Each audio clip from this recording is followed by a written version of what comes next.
Isa na rin ito siguro sa magiging big time problem ng Lakers. At itong si LeBron James at Anthony Davis ay magiging takot talaga dito. Ay hindi pwede talagang mangyari ito. Na kahit ang buong fans ng Purple and Gold ay hindi talaga mapapatawa dito kapag ito pa ang nangyari sa kanilang team. Dahil malaki pa mga inaasahan dito ng mga fans ng LA Lakers. Wala na kasing magandang resulta matapos ang kanilang kampyonato. Matapos ganito pa ang makikitang standing sa kanilang kupunan. Kaya kahit na sino, kahit na si King James pa, ay talagang mangangamba naman. Lalo na ang mga pre, nagsalita na nga itong manager ng Purple and Gold. Ano nga ba mga plano dito ni Rob Pelinka para nga dito sa team ng Lakers? Lalo na involved lahat ng players dito ng Purple and Gold. Kaya naman medyo nagulat ang mga fans ng mga sinabi dito ni Rob Pelinka. Ano nga ba mga sinabi niya dito sa interview para nga dito sa Los Angeles Lakers? Pero bago muna natin pag-usapan yan dito mga pre, tila nga ba parang dismayado pa rin dito ang team ng Sacramento Kings? Dahil inaasahan nga nila ngayong season na malaking pagbabago. Na makuha na nga nila dito si DeMar DeRozan sa kanilang roster. Pero tila nga ba nag-i-struggle pa rin sila dito sa kanilang standing. So ayun na nga ba mga pre,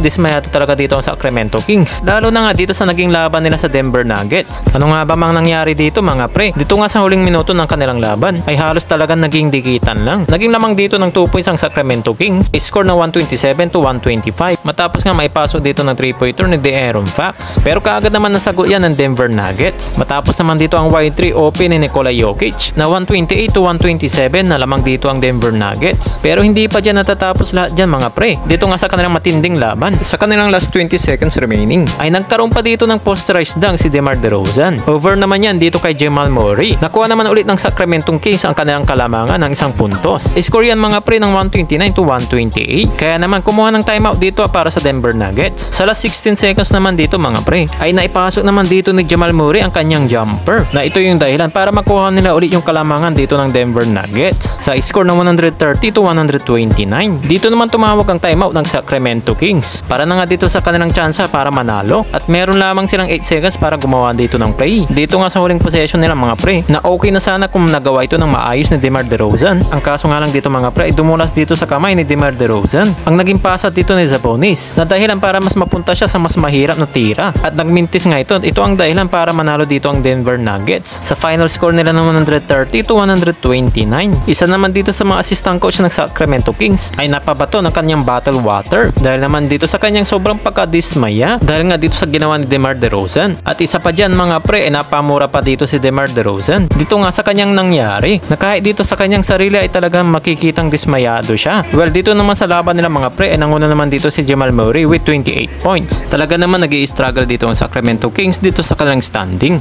Habang naman dito sa Los Angeles Lakers mga pre, tila mukhang mahihirapan mga fans ng Los Angeles Lakers sa balitang ito. Ay siguradong hindi mapapatawad ito kapag ito pa ang nangyari sa kanilang team. At magiging katatawanan ito para sa kanilang mga bashers. Lalo na involved na rin dito si LeBron James. Dahil na nga dito sa mga sinabi ni Rob Pelinka, patungkol na nga ito sa team ng Purple and Gold ngayong season. Ano nga ba mga sinabi dito ni Rob Pelinka dito sa kanyang interview? Pakinggan natin ito mga pre, ang kanyang mga sinabi. Amazing, and if you break it down and study the cap, I think, we feel like we're the most strongly situated franchise in the NBA in terms of where our cap stands, that we have the ability to look at both. And so malinaw ng mga pre dito ang mga sinabi ni Rob Pelinka na kailangan na nila dito pag-aralan ang kanilang mga sitwasyon, lalo na pagdating dito sa franchise ng NBA. Talagang malaking adjustment ang kanilang gagawin dito. At dinagdag pa dito ni Rob Pelinka, lahat ng kanilang mga players ng Los Angeles Lakers ay available sa trade, maliban na nga lang dito kay Anthony Davis. So ibig sabihin lang dito kahit na si LeBron James ay pwede rin mailipat dahil napapabalita rin sa trading na ito sa pagitan na nga dito sa Warriors. So talaga si Anthony Davis ang pinaka-untouchable dito sa kanya dahil medyo bata pa nga ito, habang si LeBron James ay nabibilang na lang ang kanyang ilalaro. So ayun na nga mga pre, ang mga sinabi dito ni Rob Pelinka.